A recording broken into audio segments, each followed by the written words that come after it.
কখনো যদি আপনার হাত খালি হয়ে যায়, টাকা নাই, টাকার বড় অভাবে আছেন, ওই সময় একটি দোয়া যদি আপনি একবার পাঠ করতে পারেন, আল্লাহ রাব্বুল আলামিন তৎক্ষণাৎ বৃষ্টির মতো রিজিক আপনাকে দান করবেন।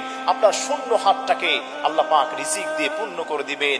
সেই ছোট্ট দোয়াটি হলো পবিত্র কোরআনুল কারীমের সূরাত বাকারা এর 201 নম্বর আয়াত। সেই আয়াতটি হলো রব্বানা আতিনা ফিদ দুনিয়া হাসানা ওয়া ফিল আখিরাতি হাসানা। এই ছোট্ট দোয়াটি আমরা সবাই পারি। আপনি আল্লাহর কাছে বলছেন, আল্লাহ আমার হাতটা খালি, রব্বানা আতিনা ফিদ দুনিয়া হাসানা, ও আল্লাহ আমি তোমার কাছে দুনিয়ার কল্যাণ চাই, ওয়া ফিল আখিরাতি হাসানা আখিরাতের কল্যাণ চাই। আল্লাহ বলেন এই গোলামটার যত কল্যাণ দরকার গায়বী ভাবে আমি আল্লাহ পাক ওই গোলামটাকে দান করে দিব। সুবহানাল্লাহ পড়েন।